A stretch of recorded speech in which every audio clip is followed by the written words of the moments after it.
Foundation हिंदुस्थानच्या वतीने कोल्हापूर येथे हुतात्मा सैनिक परिवार सन्मान सोहळ्याचे 1 जून 2025 रोजी आयोजन करण्यात आले होते। जानेवारी 2024 ते डिसेंबर 2024 दरम्यान देश सेवा बजावताना आपले प्राणार्पण करणाऱ्या 11 सैनिक परिवारातील वीरपत्नी वीरमातांचा यावेळी सन्मान करण्यात आला। यामध्ये सौ वैशाली प्रकाश खरा, सौ सुनीता अनिल कळसे, सौ राजलक्ष्मी अविनाश कागिनकर, सौ गीता उदय बुगरे, सौ भाग्यश्री तुषार घाडगे, सौ पूजा नितेश मुळीक, सौ मोनाली पोपट खोत, सौ वसुंधरा संजीवकुमार भोसले, सौ कोमल अमर पवार, सौ तेजस्विनी सुनील सलाम, सौ प्रियंका निलेश खोत यांचा सन्मान करण्यात आला। यावेळी शाल, श्रीफळ, साडीचोळी, सन्मान चिन्ह, संविधानपत्र, प्रतिमा दे या मान्यवरांच्या हस्ते यांचा सन्मान करण्यात आला।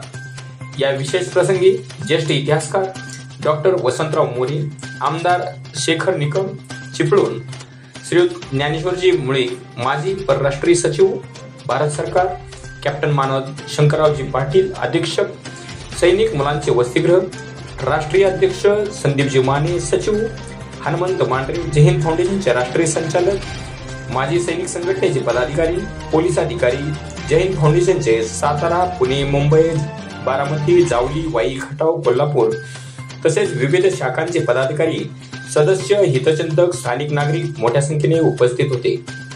यावेळी सैनिक टाकळी या गावचा विशेष सन्मान करण्यात आला।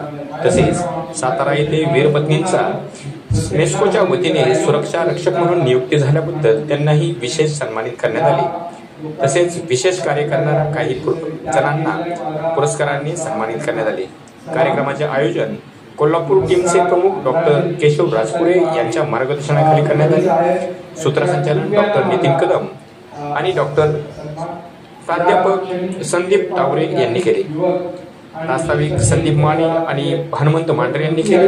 आभार डॉक्टर जयदीप भोसले यांनी मानले। अत्यंत भावनावश अशा कार्यक्रमाचा शुभारंभ दीप प्रज्वलन व छत्रपती शिवाजी महाराज यांच्या प्रतिमा पूजनाने तसेच राष्ट्रगीताना झाली, तर वंदे मातरम करण्यात आली।